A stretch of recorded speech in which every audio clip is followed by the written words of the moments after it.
how well would Cristiano do in this team?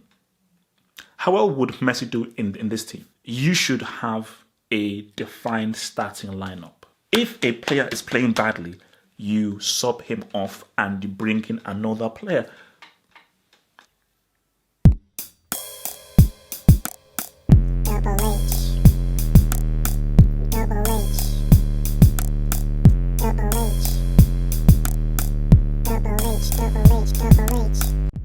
The first thing that I want to say is congratulations to Arsenal and Emery. They deserve it. They deserve the win. Played extremely well. Tactically on point. They didn't need high possession because they used the ball very well. And again, this is what I've been saying from before. If you play Aubameyang and Lacazette together as two strikers, it's going to be quality. It's going to be quality because they cause Chelsea issues. And this is what I said in my preview, that Chelsea defense, which isn't really the best defense in the world, with two strikers, they're going to cause them a lot of serious issues. And you could just see for Rudiger and for your boy David Luiz, they found it very hard to cope with the movement and the attacking prowess and the individual ability of both of them. And that Lacazette, I think that's the same G he scored. I can't remember who it against, but it's the same G. He scored a similar G early in the season. That's quality, because the thing about it is that, sometimes whenever people just hit it and it just sometimes goes up, you could see his placement of his foot that he actually intended to lift it over Kepa. So he knew that it was close. I was like, near post. So it was his intention to, let me just do a power plus a dink as well to put it in the roof of the net. So that was beautiful, beautiful technique and execution. There's only one thing that I'll chastise Emery about. Why make the sub? Do you feel you have to make the sub just because you have to? There was no reason to bring off, because I was shocked when I said, wait, why is Lacazette on the bench?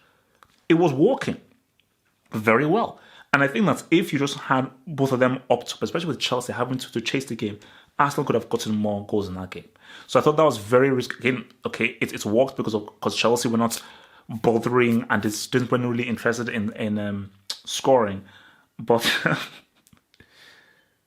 because I just saw something on Twitter. I think it took Chelsea 83 minutes to get a shot on target.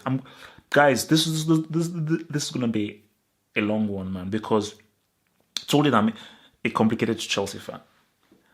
And even if I may not rep Chelsea as fully as I used to back in the day when I was a Chelsea obsessive, racism, all this kind of stuff, you always have the residuals. So there's just some things in there that I told you I was very close, because I was watching the Dortmund game on my Google Chrome and I was watching it on my iMac. I was very close to getting my Chrome and throwing it at the iMac. I came close to just smacking this flipping computer, because arrant stupidity is one of the worst traits to have. Just when you're obviously stupid.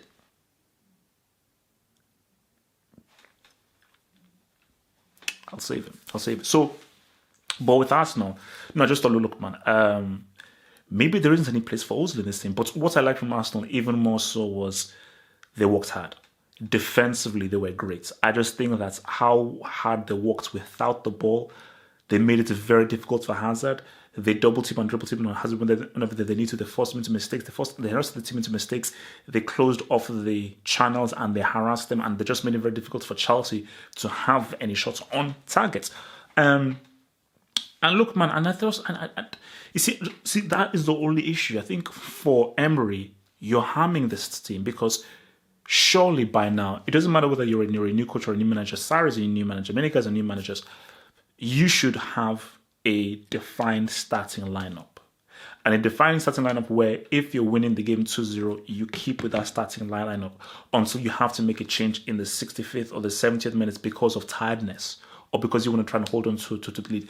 There is no reason why you're 2-0 up and you make a change that early when you're 2-0 up. That is, it's, so no, something just tell Emery that, wait, so we're 20, 21 games in and you don't have a set lineup you can rely upon. And I'm sure every Arsenal fan will say, no, That set lineup must obviously include Aubameyang and Lacazette. Is there a place for Ozil in this team? Bro, they won 2-0 and they look good. you know, Ozil is talented. I think he's overrated. And I'm looking at that Arsenal performance. Is there really any place for homeboy in the team? I don't think so. So for Arsenal, well done. And for Koscielny, happy with him based off, his injury, worries and everything. That was a very, very well taken goal.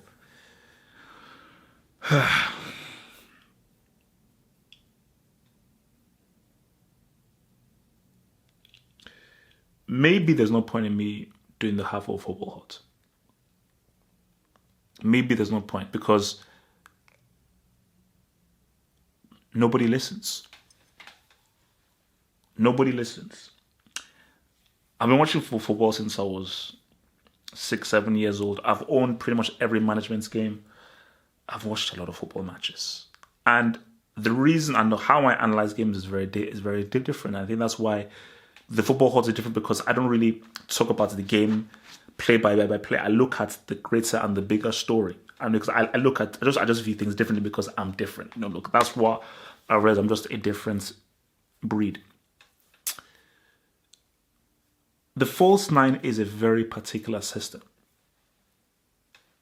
It's a very particular system. And I've said this again, and I will say it again because I don't think Sarri or Chelsea fans or people who put this team out are listening. For the false nine to work, you need the best passes in the world, because it is a highly intensive pass-based system where the ball can't leave the air. The ball cannot go in the air. Everything has to happen on the ground. And your false nine has to be a guy who's excellent within movement. And not only that, the focal point really isn't the false nine. Everybody has to be moving in and out, because you're not really playing a recognized striker. You're either not playing a recognized striker or you're playing a guy who is not naturally a striker. So that guy who's not naturally a striker is playing off of what the other guys are doing. So when you look at for Barcelona and so forth, when they had Messi, Iniesta, Xavi, Pedro, they were all going in and out of the striker position, but there was lots of very imaginative movements combined with superb passing. 2012, when Spain played without a striker, Fabregas, Silva, Xavi, Iniesta, it was all superb movements with some of the best passing that we've probably ever seen in the modern game. Chelsea don't have any great passes of the ball. There is not a single Chelsea player who has any passing ability anywhere close to heyday Barcelona or heyday Spain. No one does. So, as you're looking at Hazard in the forcing position, it was simple for Arsenal to defend. Because I'm looking at Chelsea, so Hazard is now going to try and make a run near post to put the ball in. Are you sick? It's like, are you sick in the head? And for Willian and Pedro, bless their souls, they're just not good enough. They're just simply not good enough. So, and I get it. See, Hazard didn't have his best game. 100%. And I think specifically in the second half when he was actually moved out wide left and Giroud came on. But even if Hazard didn't have his best game, for me, Kante was the best player for Chelsea easily, 100%. He was easily Chelsea's best player, followed by Hazard, who didn't have one of his best games. So Hazard, by not having one of his best games, was still better than most of everybody in the Chelsea team, because Willian and Pedro are not offering anything. They're pretty much not offering anything.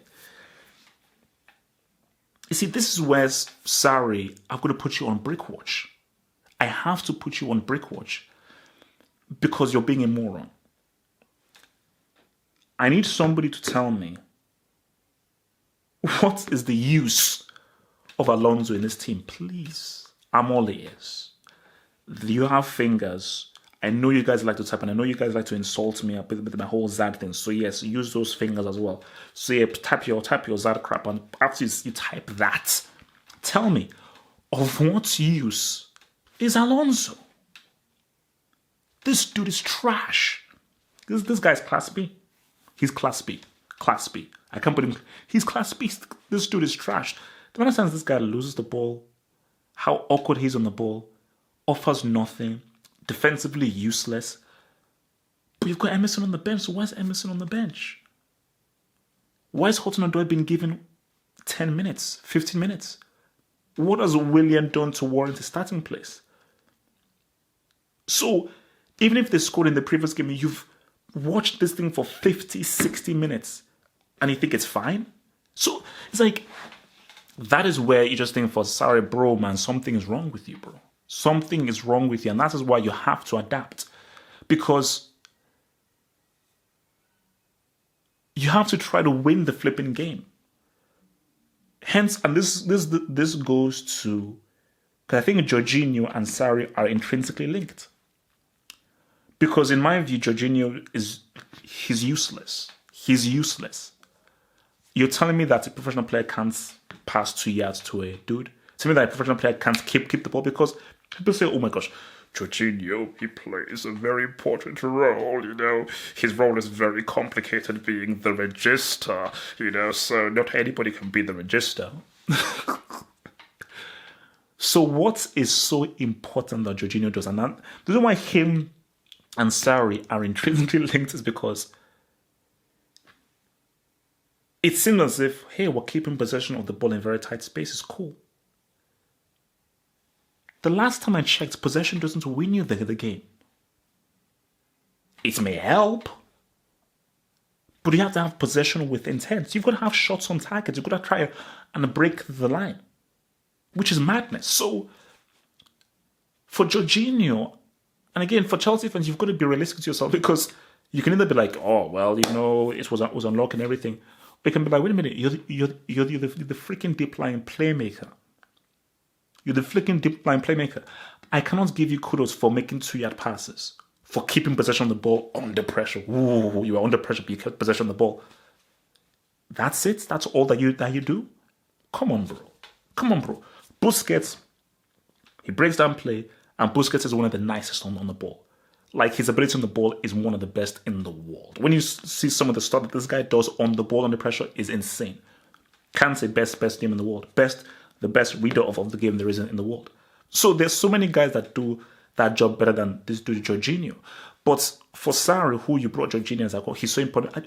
Why? What is his importance? Tell me, what has Jorginho really contributed to this team? I don't know, bro. I really don't know.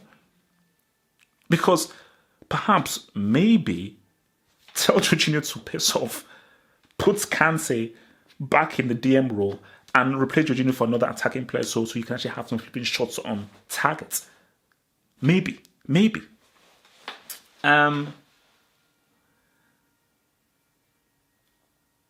So let's talk about Zad. You see, I believe in no excuses. And I do believe in being real. And I'm going to be fully real and fully truthful here. And as I said before, Hazard didn't have his best game, 100%. He didn't have his best game. Specifically, I'm not going to count what Hazard did in the first half, because he's played out of position in a stupid, thick-headed system that doesn't work for this team. But when Giroud came on, I was like, okay, now Hazard, what are you going to do? So when Giroud came on, Hazard came into the game, but losing the ball, bad choices, getting dispossessed, and not really being incisive when he had the ball. So that is fair. He didn't have his greatest game. But I watch football very closely. And I look at how guys are playing and how guys are affecting the game in particular phases. And in every time I look at Chelsea, Hazard is the only guy that has any true creativity or any true ability to try to win the game. And the issue is that nobody else is on his level or on his wavelength. And as I said before, Messi has Ousmane Dembele and Suarez. Neymar has Mbappe and Cavani. Cristiano has Dybala and Douglas Costa. Are you going to compare Douglas Costa, Dybala, Ousmane Dembele, Suarez, Cavani, Mbappe to Willian and Pedro? Because I had a dude tweets me. I had a dude who had the audacity to tweet me that, oh, so Morata, Pedro, Willian is nothing. I'm taking a break from Twitter because I'm done with stupidity. Okay, in 2019, I'm trying to live a fresher, hassle-free life, But the issue is that Hazard is too good for this team. I mean, for me, Hazard and Kante are the best players in this team. But Hazard, based on based on where ability-wise he's top 3, top 4 in the world, he is too good for this team. And I get that because people will point to, he's been inconsistent and so forth. I'm not a numbers man. I'm not a stats man. Hazard did not have his best game based on play-wise, not based on stats or anything, based on play-wise. Kante had a quality game. Nothing to do with stats, just had a quality game because you have to watch the flipping game. But you feed off what people in your team do. How well would Cristiano do in this team? How well would Messi do in this team? Because again, remember, people were copying plays and coming up with excuses for Messi and Cristiano. So, Messi plays in Argentina where they're all bombs. Cristiano, what's he supposed to do for Portugal with all those Portuguese players? For me, I say there's no excuses for them because you guys keep telling me that they're the 2 greatest players of all time. So if they're the 2 greatest of all time, they can have no excuses. I've never said that is the greatest players of all time. I've never said that. So, but I say like he's top 3, top 4. But Hazard has to make a choice for himself. And this is where he's going to be a big boy. If Chelsea are not going to give you the proper quality that to surround you to therefore take your game to the next level, you're going to suffer. See, on that World Cup, everything was set from you. You had quality around you. You had an attack-minded manager who wanted to attack and fully go forward. So it was a perfect environment to really show yourself. And he showed himself by being one of the best players of the World Cup. You cannot go from that to the crap around here right now. Because I mean, this whole Sarri system, I'm sorry, man. It's like, so Sarri's going to look at that. And in the next game, so in the next game, you're going to play the same team. You're going to play the same team. It took you 18 minutes to have a flipping shot on target against a defense that's notoriously bad. That's madness. That makes no sense. Like, it was so stupid, and it was almost reminding me of the dark days of tiki-taka, where you're just passing for the sake of passing. Someone take a shot. Someone dribbles someone. Where's the flipping striker? Where's the cross into the box? All this intricate crap. Because what's what is it? Intricate, pretty crap. Win the flipping game. So, but look, man, this was Arsenal's day, and I think, what Arsenal did is that they responded very well. They responded very well because a lot of people had questions, man, that, boom, are they really about that life? Are they really going to falter? I thought that they were going to lose this game and this was going to now spiral out of control. So for Emery, only advice I will give you, Emery, pick a team, stick to that team. You cannot keep chopping and changing. That is complete stupidity because there is a strong starting lineup in this team. There is a very strong starting lineup within this team, and I'm sure that you know it, okay? And it definitely includes Aubameyang and Lacazette both on the pitch at the same time as 2 strikers. With regards to Chelsea, their issues. United are right hot on form. These guys are right hot on form. Chelsea, this is a team that can win one day, lose one day. I do not see consistency at all in this team. I don't see consistency at all in this team.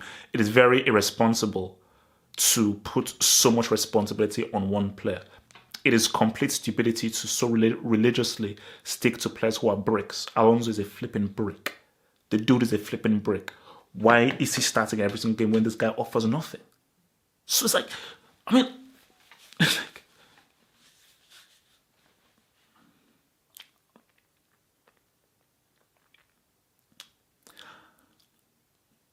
I want to just have a conversation with Sarri and just say, brethren, bro, ciao, whatever they say in Italian, mate. If a player is playing badly, why does he still have to play? If a player is playing badly, you sub him off and you bring in another player. Isn't this basic football? I must be loyal. He will.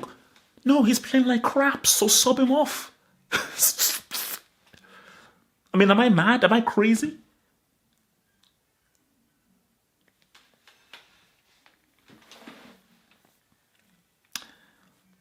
Why should Hudson-Odoi stay in this team? Why shouldn't Hudson-Odoi go to Bayern Munich? Because, again, Another moron said, oh, it's people like you, he hasn't earned his place, so why should he feel that he should go to buy? Shut the hell up. Shut the freak up. If you're not being played, go to Bayern Munich and take the flipping risk. Hazard, bro. If these dudes are not going to give you top tier quality, and if you're going to be forced to play alongside Giroud and so forth, bro. And is Higuain really going to be that difference maker? Really? Really? Come on. Okay, so I know what the comments will say. You're coming up with excuses. Oh, I thought you said Zad would do this. I thought you said Zad would do that. I get it. Hey, bro. I'm sure when Zad called me up, I thought Zad thought that he'd play the strongest position, attacking wide left, not at a...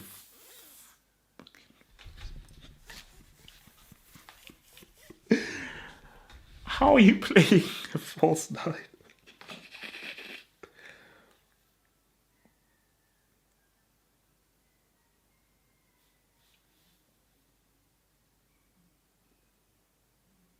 Thanks for watching the video. Now think about becoming a Football Hot patron by pledging an amount each month and then gain access to exclusive content only on the Football Hot patron page. Peace. Head over to the official site at halffootballhot.com or just click over here.